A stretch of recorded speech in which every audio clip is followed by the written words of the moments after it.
Hello students, जैसा कि previous lecture के अंदर मैंने कहा था कि अगला पॉइंट हमारा जो रहेगा वो रहेगा यहाँ पर मिनरल न्यूट्रिशन। मिनरल्स जो होते हैं these are different types of inorganic component. यहाँ पर इनऑर्गेनिक कंपोनेंट हैं which are essential for the growth and development in the plant body. तो मिनरल्स का मतलब होता है inorganic component which are present in the soil. ये मिनरल न्यूट्रिशन कहाँ पर होते हैं? आमतौर पर they are present inside the soil. ये प्लांट के ग्रोथ और डेवलपमेंट के लिए यहाँ पर जो है एसेंशियल होते हैं। जैसे यहाँ पर हम देखते हैं प्लांट्स के ग्रोथ और डेवलपमेंट के लिए वाटर, ये भी एक इनऑर्गेनिक कंपोनेंट यहाँ पर है। कार्बन डाइऑक्साइड है। ये तमाम के तमाम चीज़ें जो है प्लांट के ग्रोथ और डेवलपमेंट के लिए ज़रूरी हैं। उसी तरीके से सॉइल जो होता है उसके अंदर ये इनऑर्गेनिक कंपोनेंट पाए जाते हैं और ऐसा कंसीडर किया जाता है near about 36 to 40 different types of elements are present inside the soil. यहाँ पर ज़मीन के अंदर, सॉइल के अंदर near about 36 to 40 different types of inorganic component या elements are present which are necessary for the growth and development of the plant body. तो plant body अपने ग्रोथ और डेवलपमेंट के लिए ये जो मिनरल्स को एब्सॉर्ब करते हैं, रूट के जरिए जब वाटर का एब्सॉर्प्शन होता है प्लांट वाटर रिलेशन के अंदर हमने देखा है, तो उसी के साथ में ये मिनरल्स भी जो होते हैं वाटर के अंदर डिजॉल्व हो जाते हैं और वाटर के साथ में they enter inside the plant body और प्लांट बॉडी के अंदर दे प्ले इंपॉर्टेंट रोल। और प्लांट बॉडी के अंदर जो है यहाँ पर ग्रोथ और डेवलपमेंट यहाँ पर इनकी वजह से जो है यहाँ पर पाया जाता है। तो यहाँ पर main source of inorganic component और main source of these elements these are the soil. अब सॉइल के अंदर जब यहाँ पर कंटिन्यूअस यहाँ पर क्रॉपिंग होती है तो यहाँ पर देखा जाता है ये जो मिनरल्स होते हैं उनका परसेंटेज धीरे धीरे कम होने लगता है। तो for the improvement in their percentage यहाँ पर क्रॉप रोटेशन भी किया जाएगा या इसी तरीके से फर्टिलाइज़र का इस्तेमाल किया जाएगा। फर्टिलाइज़र यानी खाद वगैरह का जो है यहाँ पर इस्तेमाल किया जाता है। बहरहाल यहाँ पर हम देखते हैं सॉइल के अंदर यहाँ पर हम देखते हैं ये जो यहाँ पर इनऑर्गेनिक कंपोनेंट होते हैं they may be present in the form of sulphate, they may be present in the form of phosphate, they may be present in the form of carbonate. ये इंपॉर्टेंट कंपोनेंट हैं जो यहाँ पर soil के growth और development के लिए ज़रूरी है। सल्फेट है, फॉस्फेट है और कार्बोनेट है। ये मिनरल सॉल्ट जो है ये प्राइमरी नीड है which are responsible for the growth and development of the plant body. Plant के ग्रोथ और डेवलपमेंट के लिए यहाँ पर जो इस्तेमाल होता है। अब यहाँ पर हम देखते हैं what are the sources of these elements. Sources of ये मिनरल्स जो हैं या कहाँ पर होते हैं, कहाँ से प्लांट बॉडी यहाँ पर हासिल करते हैं। मेन तो यहाँ पर देखा गया सॉइल तो है, मेन सोर्स यहाँ पर जो है पाया जाता है। तो यहाँ पर इनके जो मेन सोर्स होते हैं कुछ कंपोनेंट ऐसे होते हैं जो एटमॉस्फेयर से हासिल होते हैं, कुछ कंपोनेंट ऐसे होते हैं जो सॉइल से हासिल होते हैं और यहाँ पर जो है वाटर ये तो खुद ब खुद यहाँ पर जो है यूज़ होता है। अंडरग्राउंड वाटर जिसको कहा जाता है कैपिलरी वाटर, ये खास तौर से प्लांट के ग्रोथ और डेवलपमेंट के लिए जो यहाँ पर यूज़ होता है।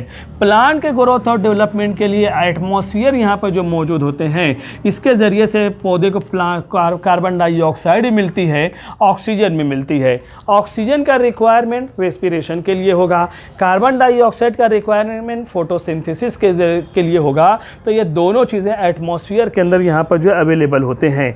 इसी तरीके से यहाँ पर जो है वाटर यहाँ पर जो मौजूद है यहाँ पर that can be use as a source of hydrogen.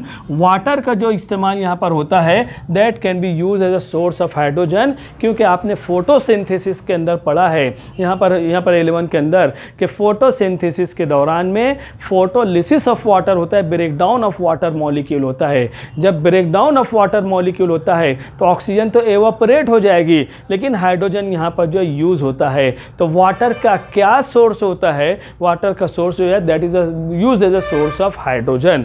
और यहाँ पर ये जो सल्फेट है और इसी तरीके से फॉस्फेट है, कार्बोनेट वगैरह जो पाए जाते हैं ये तमाम के तमाम जो है यहाँ पर सॉइल से हासिल होते हैं।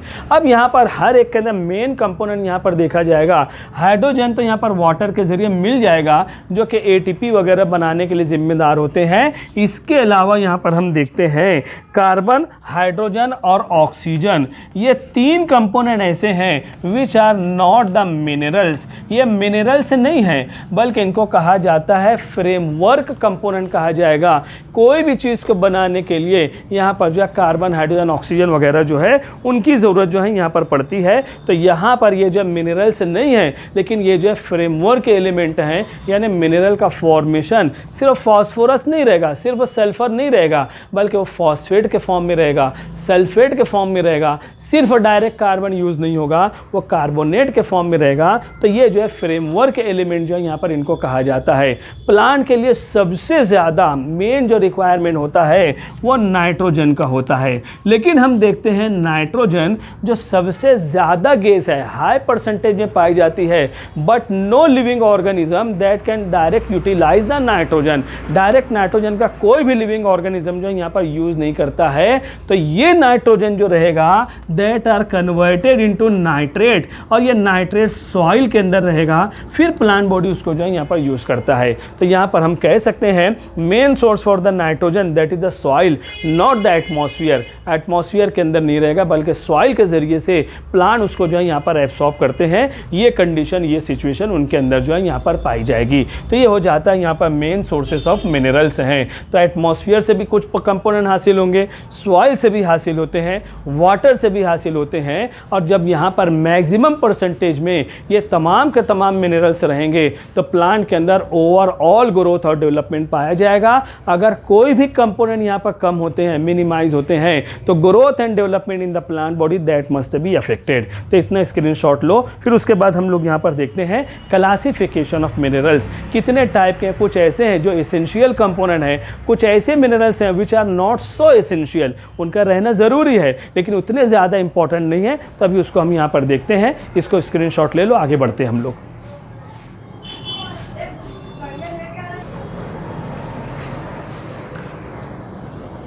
Welcome back students.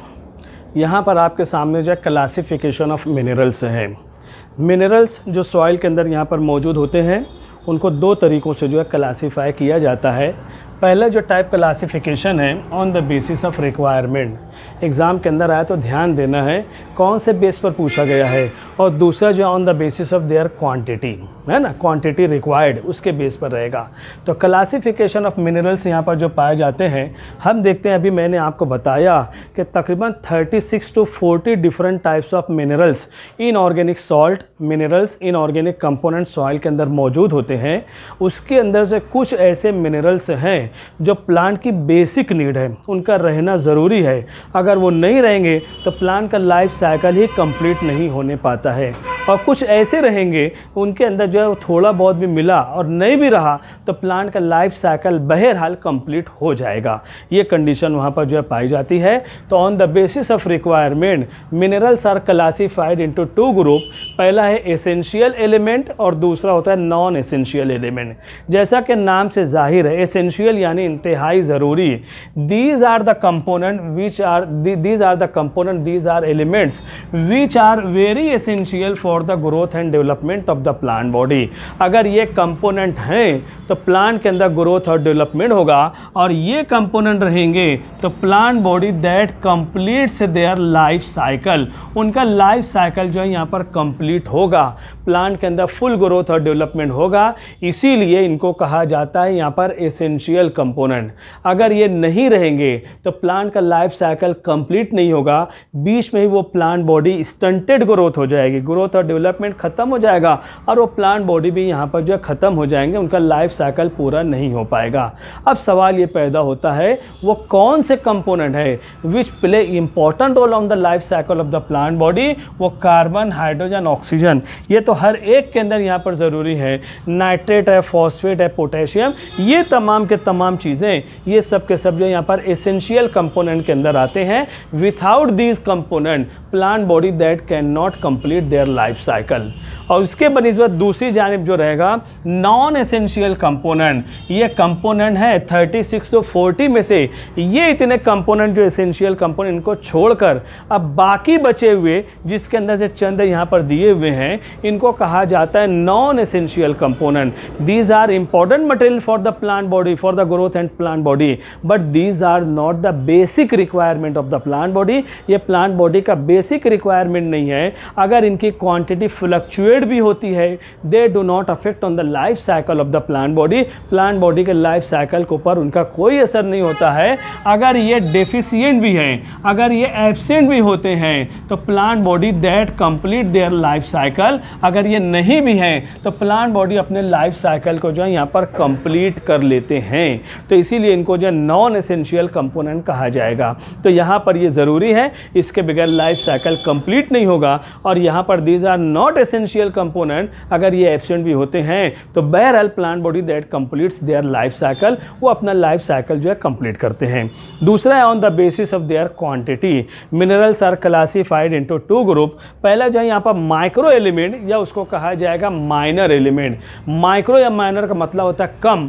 ये जो यहाँ पर एलिमेंट्स होते हैं these are required by the plant body in the form of traces. Traces का मतलब होता है स्मॉल क्वांटिटी में। प्लांट बॉडी को इनकी ज़रूरत है लेकिन स्मॉल क्वांटिटी में। जैसे दाल में नमक की ज़रूरत होती है तो यहाँ पर मामूली दाल ढेर है, मामूली सा नमक डालना है लेकिन ज़रूरी है। अगर नमक ना डालें तो कोई टेस्ट हमें जो महसूस नहीं होगा। तो उसी तरीके से these are the component, these are the elements which are required in small quantities और which are required in traces. ऐसे तमाम के तमाम जो एलिमेंट्स होते हैं इनको माइक्रो एलिमेंट्स या माइनर एलिमेंट के नाम से पहचाना जाएगा। और वह जिंक है, कॉपर, एल्यूमिनियम है, सिलिका है। तो ये तमाम के तमाम जो कंपोनेंट्स होते हैं ये जो है एसेंशियल कंपोनेंट है लेकिन स्मॉल क्वांटिटी में यहाँ पर जो है इनका रिक्वायरमेंट होता है। इसी के साथ साथ देखते हैं दूसरी जानिब मैक्रो एलिमेंट है या उसको कहा जाता है major element. These are the element which are very very essential component for the growth and development of plant body and plants that require these component in major amount in bulk quantity. Bulk quantity में plant उनको जो है उनका उसका requirement होता है और इसके बगैर उनका लाइफ साइकिल ही पूरा नहीं हो पाता है। तो they are required in bulk quantities. और वो जो केमिकल यहाँ पर मौजूद हैं कार्बन, हाइड्रोजन, ऑक्सीजन है, फॉस्फोरस है, मैग्नीशियम है, यहाँ पर नाइट्रोजन, पोटेशियम, सल्फर वगैरह यहाँ पर जो पाए जाते हैं ये ऐसे कंपोनेंट है जो प्लांट की बेसिक नीड के अंदर उनका जो है यहाँ पर शुमार होता है। तो यहाँ पर हम देख रहे हैं मिनरल्स बहरहाल यहाँ पर जो है प्लांट की बेसिक नीड को फुलफिल करते हैं। कुछ मेजर क्वांटिटी में रिक्वायरमेंट रहेगा और कुछ जो है यहाँ पर मिनिमम क्वांटिटी में रिक्वायरमेंट रहेगा। बहरहाल these are essential component which are used for growth and development of plant body.